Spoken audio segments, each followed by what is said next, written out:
Here we are at Gamescom 2018, and we had a chance to sample a couple of Switch games that are rather interesting. And when I say we, I am not using the royal we, I am instead talking to my colleague, Alex Battaglia. Thanks for introducing me, John.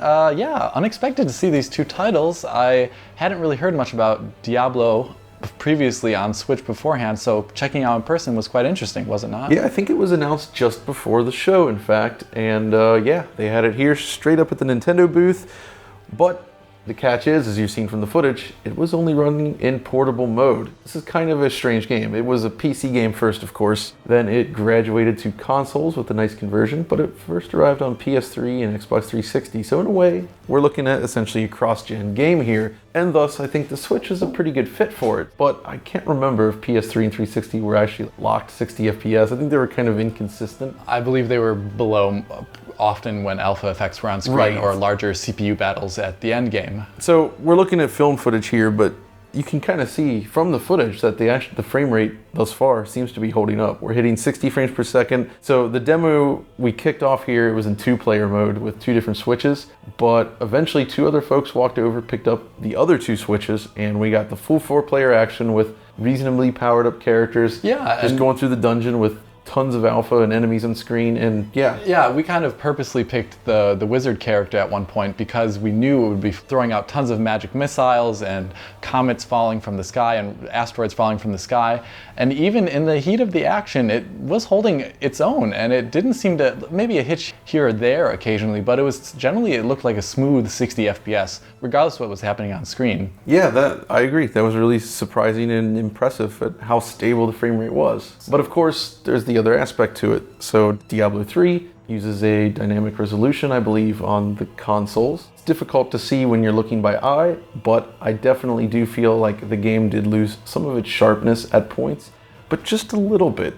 If I recall, when I transitioned a stage at one point, moving through the portal, when it moved to the next stage, I swear I saw a resolution drop as soon as we changed over stages. But it could have just been a post-processing effect that I was seeing as the stage changed. It could have been anything, but I would imagine if the other console versions are using dynamic resolution and aggressively at points, it would only make sense for a bandwidth-constrained console like the Switch to also take advantage of it. So I guess that's the question then, because of the bandwidth limitations. There are games that do offer better performance in portable mode, since they're targeting lower resolutions. So I guess we'll have to wait and see what the docked performance is like. And also what its resolution is at the end game. I would, if I were to take a guess now, hazarding it, I would imagine 900p maybe. Yeah, dynamic 900p actually sounds pretty reasonable for the Switch version. But yeah, overall, I mean, we didn't have direct comparison to other versions, but at a glance, I actually think this is a really attractive looking game for a portable system in general. That art style that holds up, it's not extremely high detailed, but it's painterly and interesting looking because of the use of primary and dark colors all over the screen. It looked really great on the screen in front of me as I was playing it. I was just kind of always enjoying the colors that were flying up as playing as the wizard especially, which is a class that I like a lot. Yeah, so it's vibrant and smooth, and how long has it been since we saw a Blizzard game on a console? It's been a long time. I mean, there's Blackthorn. I guess, well, there was actually ports of Diablo 1 to the PlayStation. There was, well, that was PlayStation. Yeah, there's Nintendo also console. There was StarCraft 64. That might be the last one, actually. Yeah, that's the last time I really think about it, Nintendo and StarCraft. There could have, was there ever any plans for Ghost on GameCube? I feel like that was a thing at some point. Ooh, that sounds like something that would have occurred. But either way, here we are, Diablo 3 on the Switch. It's looking good in portable mode. It's a perfect fit for the system. But of course, that's not the only game that we played. The other one, I think, is one that has been often delayed, or at least maybe just delayed once, and that's Dark Souls Remastered. And this is an interesting one because, well, there's 2 things here. First of all, the remastered version was relatively well received, I think. So you can look at some old footage here from the PS4 versions on screen, and you can see, you know, it looks good, but some of the changes that were made to the lighting, some of the specular seemed like overly bright in spots, and it was okay, but not perfect. I enjoyed the additions on the PC and the more stable performance on the CPU side that we saw, but there were definitely artistic changes which our colleague Tom covered in full pre-release that are definitely not as great. But one thing that happened on PC side that was only found out after the fact was that the game would slow down when you would actually have 30 FPS. Anything below 60 FPS would run at lower speeds, game speeds. Exactly. And so on Switch here, as we're playing it, it's a game targeting 30 FPS, as we can see. It wasn't 60, but it was moving at the normal rate. So I would assume that they made the necessary engine changes in comparison to the PS4 and PS4 Pro and PC versions to make sure that 30 FPS is, of course, proper 30 FPS. Exactly, and that's basically what it felt like in this demo. Unfortunately, the demo was extremely limited in what we could play. We were able to go through the initial section up through this first boss here, but after that, as soon as we arrived at the Undead Burg, they pretty much said, nope, that's it. Even though the game is old at this point, but still. Yeah, even after all my fat rolling, I couldn't see the Undead Burg.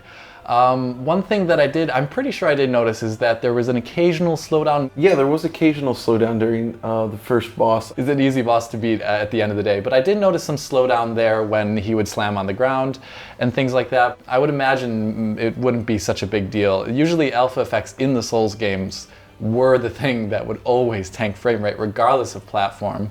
It was much better in the remastered version, so I'd imagine here if it does pop up, it's going to be much rarer than it would otherwise be if it was the older version of Dark Souls. It's a dark game, obviously, hence the name. We were in an environment with those Switch screen protectors on, and they had just tried to clean it with like a liquid cloth here, so since we could only film it, you're kind of seeing some of the gloss and glare issues that we ran into with it, but it did appear really sharp on the screen, and it's really cool to see Dark Souls on a portable. I mean, I feel like I repeat that often, like, hey, it's cool to see this on a portable, but for some reason, I still enjoy seeing what I perceived as a console game running in handheld mode like this. Yeah, especially after all the time of playing it at such poor performance on Xbox 360 and PS3, like with Blighttown. Exactly. And seeing it actually running at a frame rate that is appropriate enough, it's good. It's so great. That's the big question then, right? Obviously the Switch version was delayed, and that left us with some questions, like maybe they were actually running into issues with stuff like Blighttown in the past, and just working to polish up this version of the game to be where they wanted it to be, essentially. It would be curious to look to see if any of this, the more subtle enhancements from the other versions have perhaps made it over to Switch, like the odd use of parallax occlusion mapping on certain surfaces that popped up in certain parts of the game, or what the motion blur looks like in comparison to the other versions. These are all things that obviously without direct capture footage are not that great to look at right now, but when we do get our hands on it later with the full release, you can definitely expect some good comparisons there. Both games are looking interesting. There wasn't a lot else new there to see. I mean, Smash Brothers is a known quantity. There's plenty of footage of that out there. Yeah. Diablo 3 in particular, running at 60 frames per second on the Switch, it's a really good fit. Four players. I think that's the big deal. Yeah. The other thing I'm wondering about with Dark Souls, though, is how they're going to handle the online integration, because one of the benefits of the system is you just put it to sleep, you pick it up, it's a portable machine. Oh. On the other console versions, like if you're playing on Xbox or PlayStation 4, and you put your console to sleep and come back, I think it boots you to the main menu and you have to reconnect and then reload your game. But it picks up where you left off. So presumably on the Switch, you're going to be playing a lot without any sort of connection, but the connection might return when you get back home. Oh. So I guess the question is, how are they going to handle that aspect of the game? I have no idea, because invasions are a big part of Dark Souls, especially with like proper humanity. I have no idea how they're going to do it. It should be interesting to see. We were obviously tethered and just playing locally at that point in time. There's no network of people playing with us yet, so we didn't get to see any of the network connectivity issues that could be a problem with release. Things to look out for. Exactly. Yeah, I think both games are looking good. We're eager to check them out in the future. And I would say thanks for joining me, Alex. Yeah, thank you for having me, John. This was your first gaming show, I think, ever, so it was quite an eventful one thus far. Yeah, the Nintendo booth was also really well done, I think. So I was happy to be there and capture this footage. Yeah. Absolutely. So if you enjoyed this video, be sure to like and subscribe. And of course, ring the bell for notifications, which always helps out the channel. And also follow us over on Twitter. And until next time, or until next Gamescom, this is John and Alex signing off. Auf Wiedersehen.